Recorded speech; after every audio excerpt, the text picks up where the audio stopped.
Demikian. Oke, terima kasih. Selamat sore rekan-rekan semua. Terima kasih atas keadaannya dan kebersamaannya. Perkenalkan, kami dari Kantor Hukum Faisal Ahmed and Partner. Saya Muhammad Faisal, Sarjana Hukum Magister Hukum, dan rekan saya Pak Ahmad Walifa Alami, dan ada rekan saya Pak Gunawan. Dalam hal ini kami menghadiri atas agenda restoratif justice yang diajukan oleh saudara DJP beserta kuasanya, yang sebelumnya 2 minggu yang lalu sudah pernah diajukan atas pertemuan pertama, tapi kami ingin mengkonfirmasi bahwa klien kami tidak bisa hadir pada kesempatan RG yang kedua karena dalam suatu hal jam 11 tadi kami diinformasikan ada agenda dadakan yang mana beliau tidak bisa ditinggalkan, jadi diwakili oleh kami. Terkait dengan materi-materi sebagaimana yang dibahas adalah pada poinnya adalah menyamakan persepsi, di mana pihak terlapor menyampaikan permohonan maaf dan seterusnya. Tapi sebelum mengarah kepada hal tersebut perlu kami jelaskan agar tidak menjadi framing yang bias, agar mendudukan substansi permasalahan ini fokusnya terkait dengan laporan polisi, bukan terhadap hal-hal yang subjektivitas terhadap pribadi yang bersangkutan. Yang pertama adalah laporan polisi ini sudah dibuat tertanggal 19 Juli 2025, di mana perkembangan perkaranya adalah sejak 30 September sudah dinaikkan status hukumnya dari penyelidikan menjadi penyidikan. Artinya penyidik di sini mempunyai 2 alat bukti yang cukup untuk menemukan adanya dugaan peristiwa pidana. Itu yang pertama. Yang kedua adalah terkait dengan tindak pidana yang dilaporkan adalah berkaitan dengan pasal 335 junto pasal 28 ayat 2 junto pasal 45 ayat 2 dan atau undang-undang terkait dengan PDP, tepatnya pasal 65 ayat 2 Undang-Undang Nomor 27 Tahun 2022 tentang PDP atau Perlindungan Data Pribadi. Kalau melihat konteksnya perkara ini yang sudah masuk ke tahap penyidikan, artinya di sini ada proses hukum yang sedang dijalankan oleh pihak kepolisian. Bila mana halnya perkara ini tidak terjadi RG, maka konsekuensi hukumnya perkara akan berlanjut. Dan dari beberapa literatur pasalnya kami menelaah dalam Undang-Undang IT, tepatnya pasal 45A ayat 2 Undang-Undang Nomor 1 Tahun 2024, itu ancaman hukumannya di atas 5 tahun. Jadi ada potensi yang mengarah terhadap merugikan hak-hak pihak terlapor bila mana halnya terkait dengan RG ini tidak dapat dilaksanakan. Oke, yang ketiga adalah terkait dengan materi RG itu sendiri. Hari ini kami baru mendapatkan proposal. Jadi pihak Erika atau pihak korban ini bukan memperlambat atau mengulur-ulur waktu. Kenapa deadlock? Deadlock karena pada saat mediasi pertama atau RG pertama dari pihak terlapor belum menyampaikan proposal perdamaiannya yang ditawarkan kepada pihak korban. Apakah telah memenuhi kualifikasi hal-hal yang memulihkan hak korban atau seperti apa? Lalu kemudian di RG yang kedua ini baru saja kita menerima proposal perdamaian dari pihak terlapor. Kira-kira begitu. Jadi hal-hal yang terkait dengan Erika sejak diberikan kuasa kepada kami, selanjutnya segala konfirmasi dapat ditindaklanjuti dan dikonfirmasi kepada kami selaku kuasa. Kira-kira demikian rekan-rekan. Dengan adanya proposal itu, Bang? Dengan adanya proposal itu, karena kuasa adalah merupakan suatu estafet dari si pemberi kuasa, maka kami akan mempelajari hal-hal yang kaitan proposal apa yang dimaksud, substansinya seperti apa, dan apakah itu disetujui oleh pihak korban. Karena sifatnya korban hanya menerima saja, bukan menawarkan. Karena sifatnya di sini adalah terlapor yang mengajukan, kita menelaah apakah korban dalam hal ini Mbak Erika berkenan atau tidak terkait dengan penawaran yang disampaikan. Tapi kalau kisi-kisinya terkait dengan substansi proposalnya adalah bagaimana halnya dalam narasi yang disampaikan oleh pihak T tadi, bahwa yang bersangkutan memohonkan maaf atas perbuatan yang demikian yang sudah dilaporkan di Polda Metro. Demikian rekan. Kemarin dibilang sama si DJ Panda bahwa mau damai tapi ada syarat-syarat yang diajukan sama Erika, itu syaratnya apa aja sih, Bang?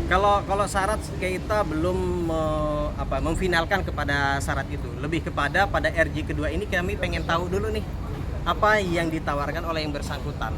Jadi syarat prasyarat yang terlalu bias itu enggak. Tapi kemarin dia bilang kayak gitu, maksudnya kayak kenapa? Ya terkait pernyataan yang demikian bisa dikonfirmasi kepada yang bersangkutan, tapi dari pihak Erika sama sekali nggak Nggak ada. mengarah kepada syarat prasyarat yang sifatnya mengarah hal-hal yang subjektif kira-kira gitu. Bang, kapan ditunjuk sebagai kuasa dari Erika? Kami Dan mungkin dapat- bisa ditunjukkan bang surat kuasanya biar Oke. kita nggak- Terkait dengan surat kuasa, tadi kami buat 2 rangkap. Pertama yang asli kami berikan kepada pihak kepolisian, yang kedua dari pihak kuasa terlapor juga meminta kuasa kami. Tapi pada materinya yang pada intinya kami mendapatkan kuasa dari yang bersangkutan tertanggal 5 November. Tapi kenapa kami baru up sekarang? Karena itu agar menjadi hal-hal yang tidak dinarasikan liar, agar kami hadir bersertaan dengan mandataring dari yang bersangkutan untuk mewakili. Jadi sejak tanggal 5 November pun kami sudah mendapatkan kuasa dari yang bersangkutan. Kalau kata Erika ada kemungkinan damai nggak bang? Kalau potensi kemungkinan damai insya Allah ya, tapi nanti dikonfirmasi lagi kepada korban apakah beliau berkenan untuk damai atau tidak.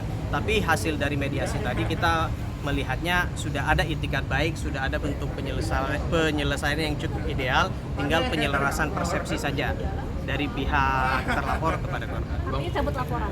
Kurang tahu, belum mengarah ke sana. Bang, Jadi estafetnya kan berdasarkan Perpol nomor 8 tahun 2021 yang disebut dengan RG itu kan ada yang disebut secara prinsip pemulihan hak-hak korban.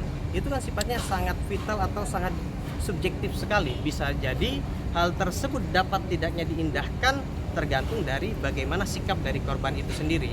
Takut dinarasikan ketika keadaan sudah terpojok baru minta maaf dan lain-lain. Jadi sebenarnya terkait dengan final itu kita tunggu saja update yang resmi dari pihak lawyer maupun dari pihak kepolisian. Apakah terjadi RG, apakah terjadi perdamaian, apakah terjadi pencabutan laporan dan seterusnya. Bang, mungkin bisa dijelaskan poin-poin yang dirundingkan tadi bersama pihak dari DJ Panda itu apa sih bang yang sampai akhirnya berjalan 2 kali gitu turun deadlock gitu. Oke, deadlock yang pertama saya review ulang bahwa yang pada saat RG di mana yang bersangkutan hadir atau klien kami hadir, itu pihak dari terlapor maupun kuasanya tidak menawarkan yang secara tertulis hal-hal yang kaitan dengan proposal perdamaian sebagaimana dimaksud.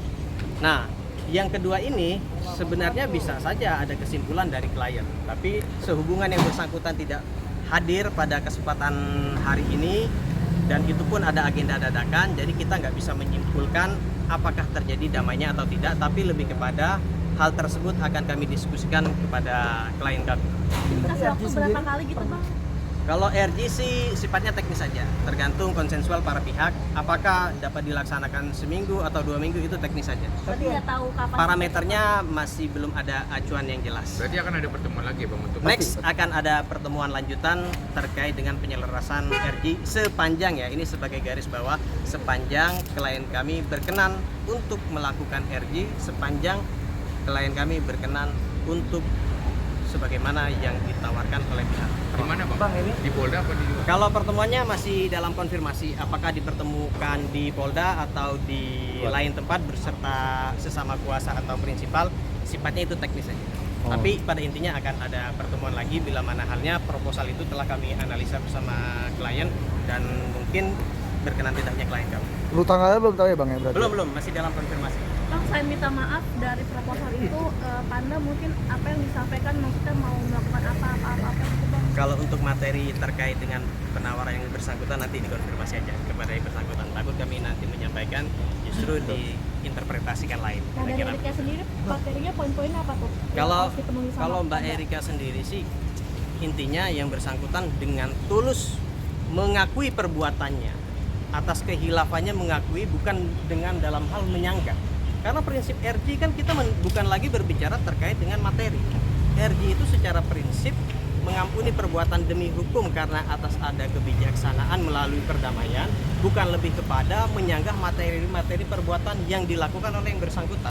Artinya kalau yang bersangkutan dalam hal ini DJP berkenan secara sukarela ketulusan hatinya untuk meminta maaf secara terbuka atau memulihkan hak dari pihak klien kami, mungkin saja itu dapat diindahkan terkait dengan RG. Sementara gitu ya. Maafnya itu cukup dengan by video atau ketemu atau di apa? Secara langsung. Secara kayak media. Nanti finalnya kami konfirmasi.